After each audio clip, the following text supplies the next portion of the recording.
For a number of years, I was a camp counselor at an overnight camp in the Muskokas. I loved it more than any job I ever had. Despite the non-existent pay, annoying campers, long days and short nights. For one, I got to tell as many scary stories as I could sputter out. There was nothing better than hanging around a dying campfire with a bunch of junior high kids who were demanding the scariest, most blood-curdling tales I knew. And I told them all. The babysitter and the eerie clown statue, the driver and the creepy gas attendant, the woman and her licking dog.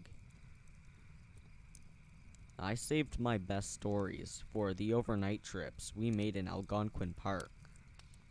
For non-Canadians, it's a massive park in the middle of Ontario, spanning nearly 8,000 kilometers. Days would be spent canoeing on pristine lakes, and nights would be spent around the fire, singing and making s'mores. Just being as rowdy as the only people within miles could be. Once the kids had quieted down, I told them stories of a stalker in the woods with a face so horrifying it paralyzed all of its victims. Or the group of campers who decided to spend a night across the lake from an abandoned insane asylum. On this particular night, I'd finished up the tales, once again insisting that they were entirely true, and sent the campers to their tents. It had been an exhausting day, and none of the 6 kids were in any mood to stay up later. My fellow counselor had also decided to pack it in, leaving just me on a fallen log next to the dying fire. I took in a deep breath of the cool, fresh, pine-scented air and looked out at the lake. The partial moon reflected off the glassy water, and on the other side, I could see towering cliffs going up several hundred feet. I considered whether we should canoe over, climb up a few dozen feet, and do some cliff jumping. I grinned. The camp director would have my head if we did that. If he found out. Movement at the very top of the cliffs caught my eye. There was a small light bobbing along the peak. At first, I thought it was a star, but it was larger and gave off a golden glow. It slowly moved back and forth in a small arc. I sat up and watched it. Another appeared next to it, bobbing along the cliff. Then another, and another, and a few more. My stomach dropped into my feet. I grabbed my bag and pulled out my digital camera, then focused it on the little glowing orbs and zoomed in. I counted them, and then I counted again. Oh shit. In a flash, I was up and running to the tents. Hey guys, wake up, we gotta go. There was movement in the tents, and then I had 7 confused heads looking out at me. My co-counselor wore a mixture of concern and pure anger.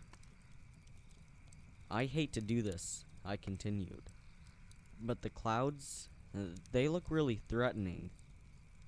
There is a big rainstorm coming in. If we get caught in it, it's going to ruin our trip. Seriously? Laura, my co-counselor, asked. We're in the middle of the woods. Where would we go? I pulled out a map and a flashlight out of my bag. There is a ranger station a few kilometers south of us. I traced the path with my finger. Thank God. We can make it there in just a few hours. The campers groaned. Can't we just go in the morning? No!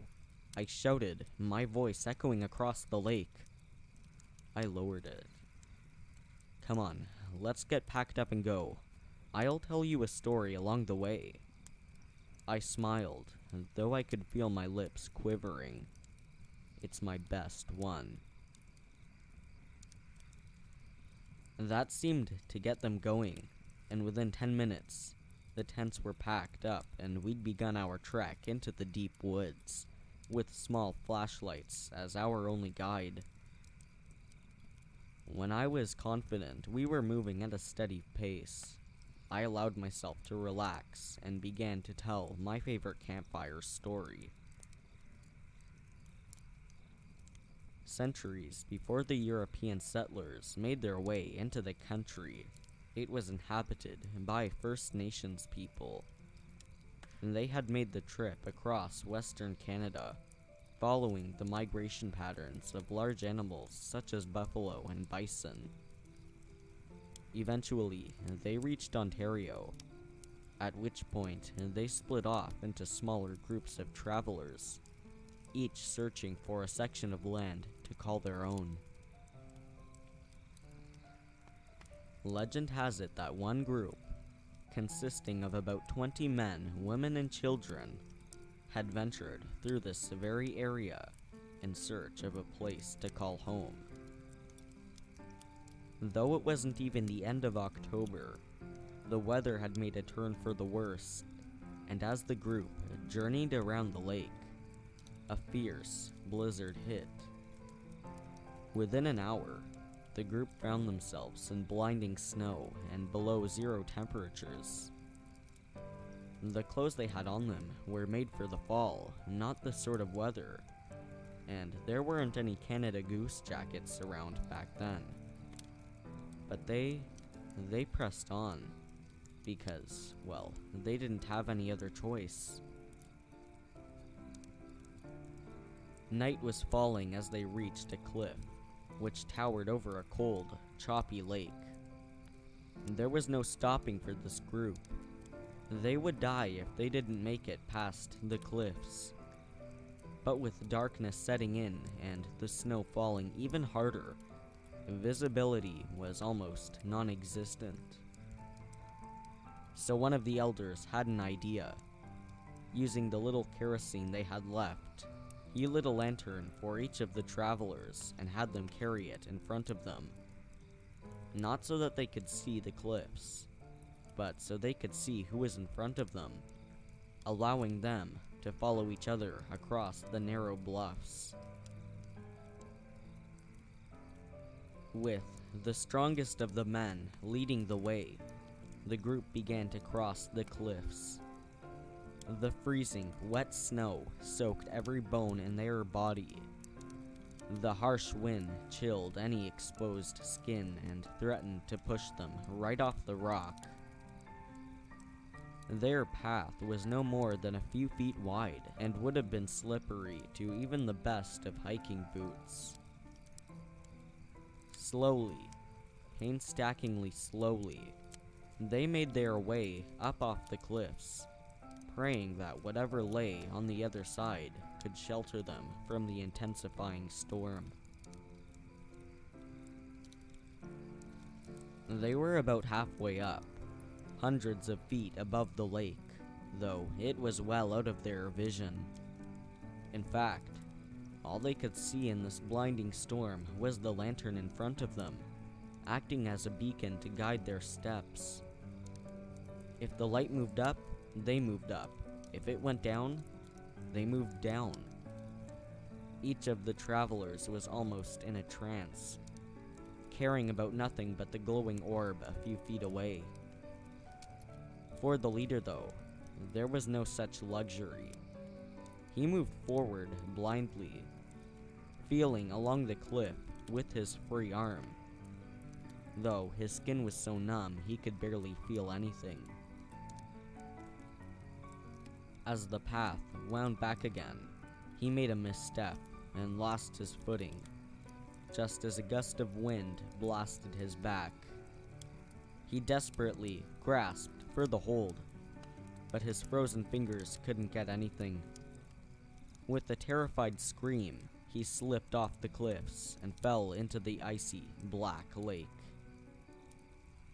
The rest of the party didn't see him fall, of course.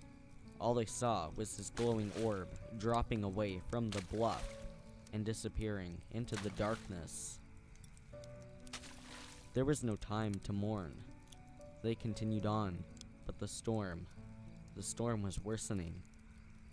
After another minute, one of the children, his body was unable to withstand the cold, dropped away, his lantern glowing until the choppy waters put it out. Another, having seen this, lost his balance and fell.